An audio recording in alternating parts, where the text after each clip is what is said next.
There is a time to come and a time to leave, and the time to leave has come. This is a well-known saying that I can relate to now.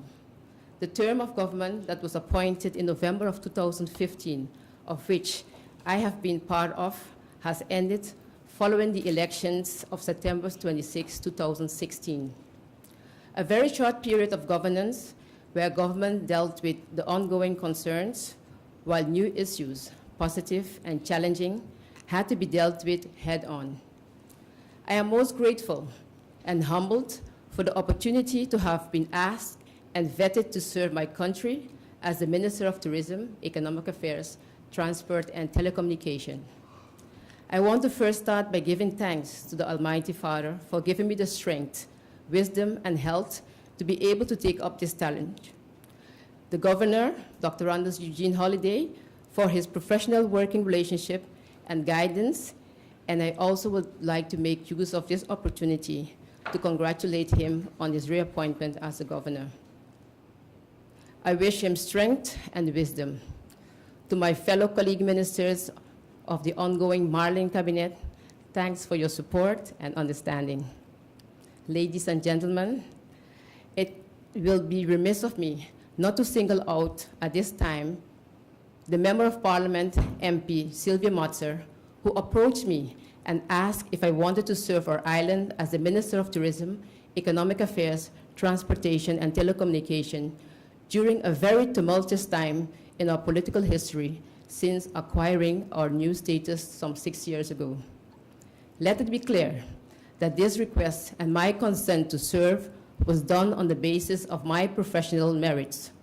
Having worked in the banking industry, the hospitality industry, being the Human Resource Director of the first 5-star resort on St. Martin, Port-au-Prince, owning my own businesses, several businesses here on the island, and working as the project coordinator for the $180 million project, the now Down Beach Resort and Spa. Also, as a civil servant, I felt that this challenge is one that I could handle.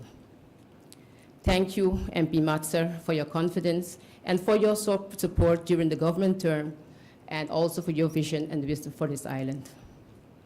Furthermore, I must pause to give special words of gratitude to all with whom I had the privilege to work with, including the Secretary General, Mr. De Wever, of the Ministry of TIAT, the department heads, Mr. Lucien Wilson of the Transportation Department, Mr. Lou Holly of the Civil Aviation Department, Mrs. Vicencia Rosen-Sandifort of the Bureau Intellectual Properties, Mr. Anthony Carty of the BTP, Bureau Telecommunication, and all the other civil servants, my loyal staff of the Cabinet of the Minister, my loyal driver and personal assistant who was always there at my side, the ladies who served us during the Council of Ministers meeting, the security staff here at this government building that always greeted me every morning and assisted me.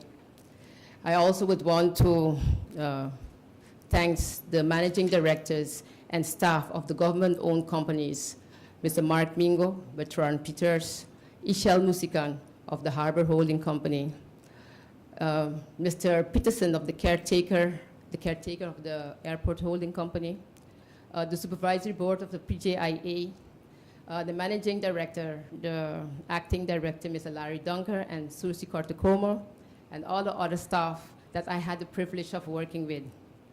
To all of you, I say thank you from the bottom of my heart for your dedication and assistance during my tenure. Thank you for working with me. As the closure of this government term, 2015-2016, ends, I look back with some nostalgia, some pride, also with some regret at the past 6 months, 10 months period. I hope to have left the ministry to be better equipped to handle the challenges than when we took office. I take this opportunity to present to you the accomplishments of the ministry and government-owned companies that I was responsible for. My main focus at this point, as I already stated in previous press releases, was to ensure that St. Martin have a year-round tourism season full of activities.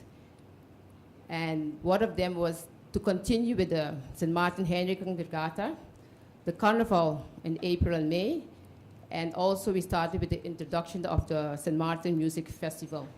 This festival will become an annual event. This electronic music festival took 5 days and 5 nights and successfully hosted more than 2,000 visitors from around the world. Another event that is planned to fill the so-called low season is the introduction of the leisure sports gaming, the World Series Poker Caribbean. While focusing on developing other niche markets such as the sport tourism, the cabinet of my ministry took advantage of the many casinos on the island and has initiated the phenomenon of sport tourism in gaming destination.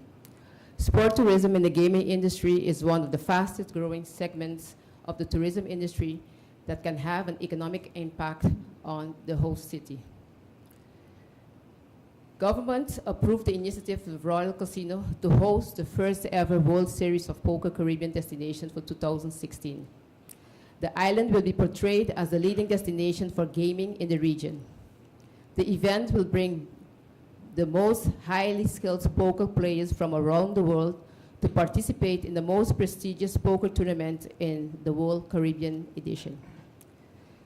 The funds that we have allocated will be used towards the marketing and promotion related to the hosting of this event.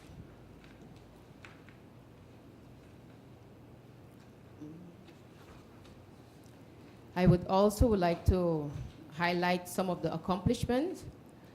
One of them is the private sector and the stakeholders, SATA. The government has been working diligently together with this organization to getting the marketing of the destination back on track following a standstill. My main focus was to upgrade the tourism product, attract quality tourists and not quantity, to provide quality service and ultimately increase the demand for Destination St. Martin.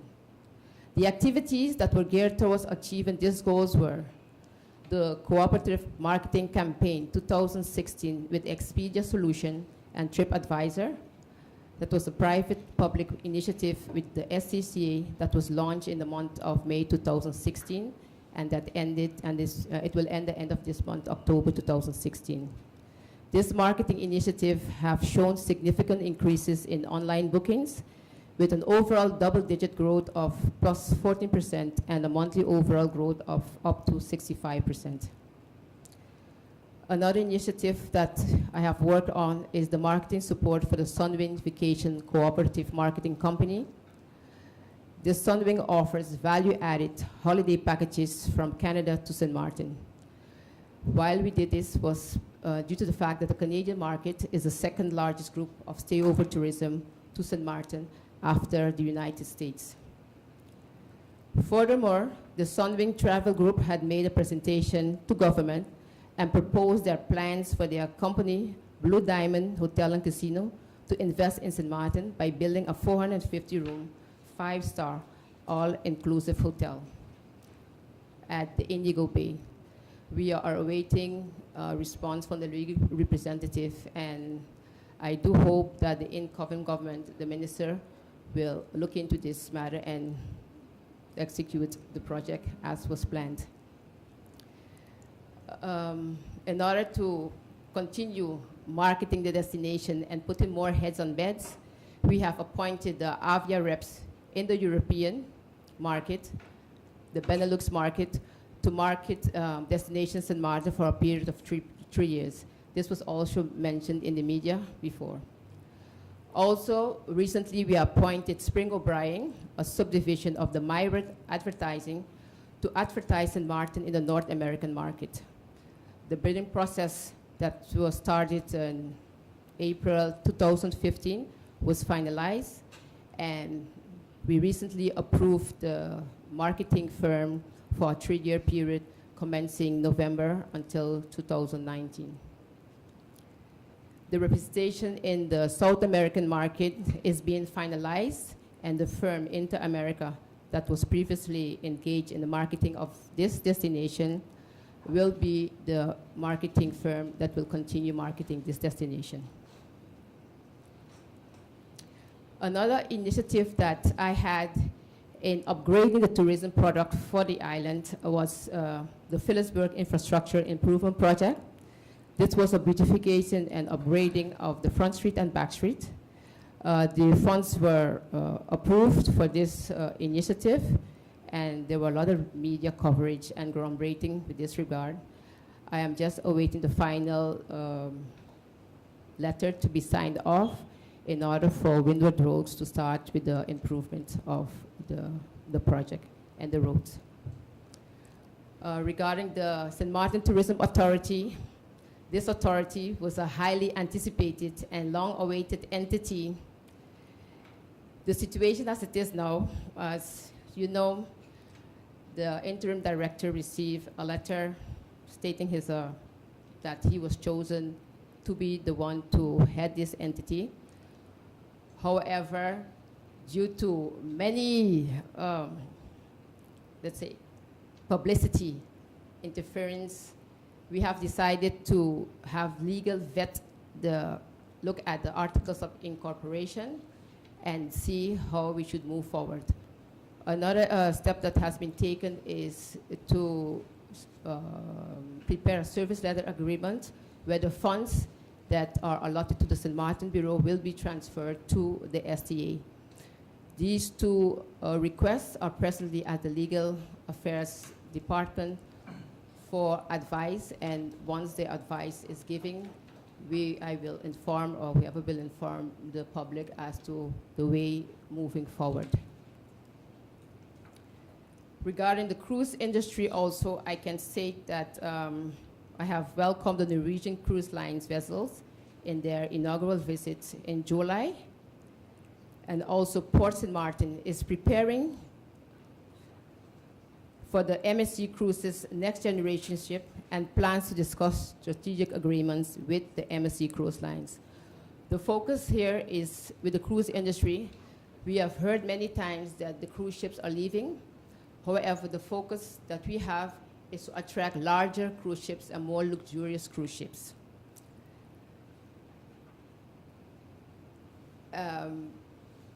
Another initiative that I was to diversify the cruise industry is the home porting. Pullman Tour, home porting and marketing campaign has started. We have signed an agreement with Pullman Tour to market St. Martin in the Latin American market. The campaign will focus on marketing this destination in South America with the intention of creating awareness about the cruising aspect in St. Martin. The Pullman Tours Caribbean Cruise Summer Vacation will be departing from Port St. Martin in December until May during the low season. So that is the reason why we engage ourselves into this, because we want to have a year-round season and not only a year-long season, in order to bring more tourists here to the island and also put more heads on beds. We'd like to highlight some of the activities from the several departments. The Economic Affairs Department, the Casino Controls Fee Ordinance that was completed by the Economic Affairs Department, which paved the road for the collections of the outstanding fees by the Receiver's Office, with the Minister of Finance is very happy with. The timeshare legislation that was also finalized and formalized, and you know, the chair lady was in Parliament to present that legislation. Also, the Transportation Department enforcement policy was approved, and it is in effect. The purpose of the policy is to ensure compliance with all aspects of economic activities within the ministry. Another activity that I did was we had a lot of problems with the bus drivers venturing over to the French side. I had a meeting with Mr. Guillaume Arnel to discuss the problems of the bus drivers. And recently, the papers mentioned also that Mr. Arnel mentioned that some of the bus drivers were parking at the marina and not making use of the bus terminal. The agreement was that only bus drivers that have Dutch nationality and that are registered on the list can venture over to the French side, and they must make use of the bus terminals. Furthermore, these bus drivers have a sticker on their bus that will identify them when they cross over to the French side. That is a means in order for the French authorities to avoid other buses going over to the French side and interfering and causing chaos at that part of the island. Another initiative that was done in order to enhance the departments was the approval of 5 vehicles for the inspection department in order for them to do their work more effectively and efficiently. I would like to also highlight, because one of the main activities that the Ministry of Economic Affairs you are engaged in is the issuance of licenses. I would like to give a breakdown of the number of licenses and requests that were signed off during this period. For businesses and branches, 514, directors' licenses 699, operational licenses 82, public transportation 232. These are mainly for help drivers and assistant drivers. The gaming industry were 5, mainly 2 telebingo licenses and 3 amendments to the existing lottery licenses. Real estate businesses 49, management and administration 44, consultancy 44, restaurant and branch licenses 40. Restaurant and operational licenses we gave about 74. As you can see that the restaurant business is one of the looming businesses on the island. Recently also the car rental, 24 licenses. A moratorium was put in place as if effective September 16. Cleaning services, import and export 11, yachting and marine services 9.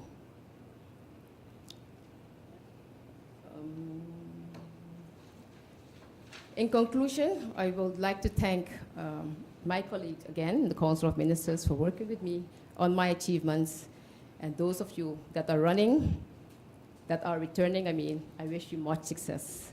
And those in taking up your new opportunity, and the incoming ministers, I wish them much success also.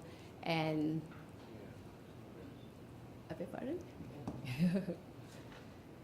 Much success to everyone, and to the people of Martin.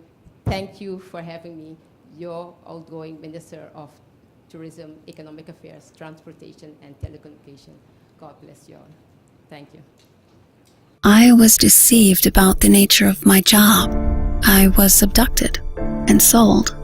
All my documents were confiscated and money was withheld from me. I was isolated and confined to one area. I was forced into prostitution. I was forced to lie to authorities and my family. Now that you know, what will you do?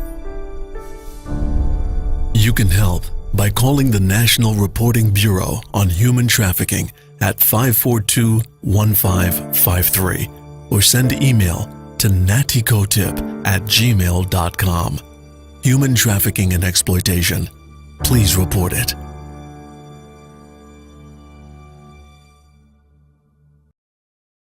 As we speak, the Council of Advice is in the process, they've said today, to send the draft budget 2017 to the Governor. The process is that once the Governor receives their comments, that will be forwarded to the Council of Ministers for their reaction and comments on the comments made by the Council of Advice, and if necessary, the responses will return to the Council of Advice, and then the path is cleared for it to go to Parliament for decision making. The aim is, and the attempt is, to get the budget 2017 passed before the end of this year.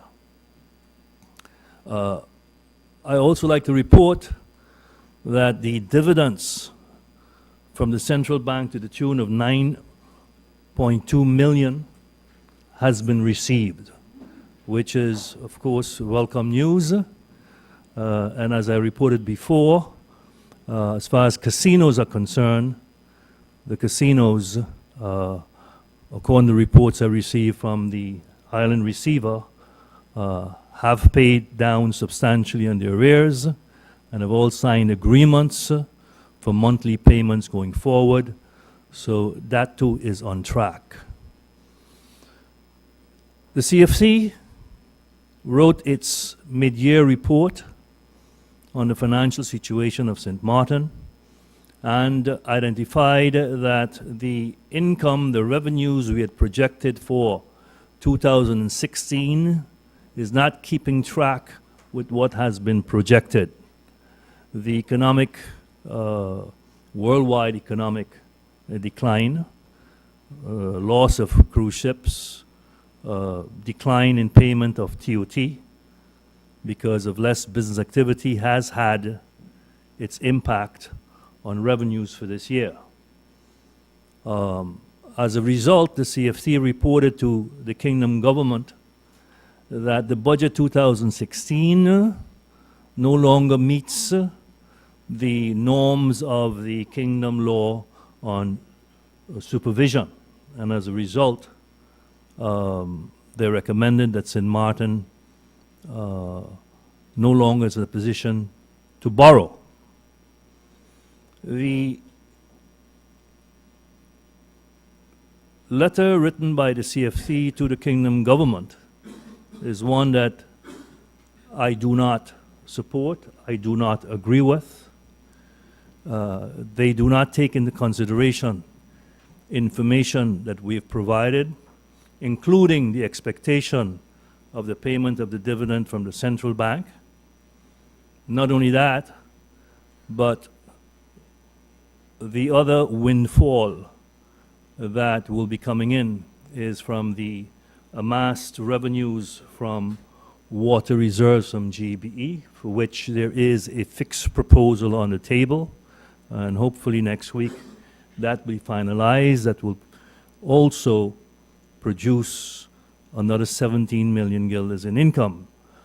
Notwithstanding this information, the CFT disregarded all this information, wrote to the Kingdom government, and the result that has had is that the 26 million guilders that we had for a rollover of the debt going back to 10-10-10, that the Kingdom government decided that they no longer would subscribe to a rollover of that 26 million because it would constitute a new loan, but instead offered to extend the existing 26 million guilders loan for a period of 7 years at an attractive interest rate of 0.5%, and the first 2 years no payments. As of the third year, however, there will be per annum an amount approximately 5 million guilders that we will have to pay down on that loan to be able to pay it off in 7 years. So it's a mixed feeling we have about that. One, it's a cheaper way of, it's a cheaper financing mechanism for us. On the other hand, it will not give us the long-term repayment schedule we had in mind with that bond that we had submitted to the central bank. On the other hand, with this method, this loan will be paid off in 7 years as opposed to only paying interest for the next 15 years and having a balloon payment at the end of 15 years. So I said I have mixed feelings about it. In a way, it's attractive in terms of the interest rate that we have to pay now compared to what we had planned before. Plus, we will have to exert the discipline to pay it off within the 7 years. In that regard, I should also mention that as far as de-risking is concerned, that America had expressed its interest together with the Dutch islands as well as Jamaica to use the Dutch islands and Jamaica as an example to the world as to how de-risking should be approached. However, they also require that the Netherlands be on board to facilitate this process.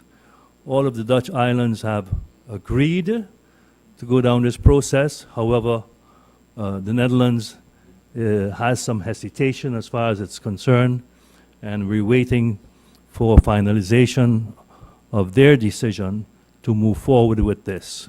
I should impress upon you that de-risking is extremely important to the welfare of our economy, the welfare of our people, and that there should not be any hesitation whatsoever in pursuing the path to eliminate this risk as far as de-risking is concerned that's hanging over our head. From that point of view, it's my hope that the Dutch will realize that this is of life importance to us, and that they too will pick up the suggestion, a proposal made by the United States to work together to make the Dutch islands as well as Jamaica an example as to how de-risking should be resolved, similarly to how it has been resolved for Mexico.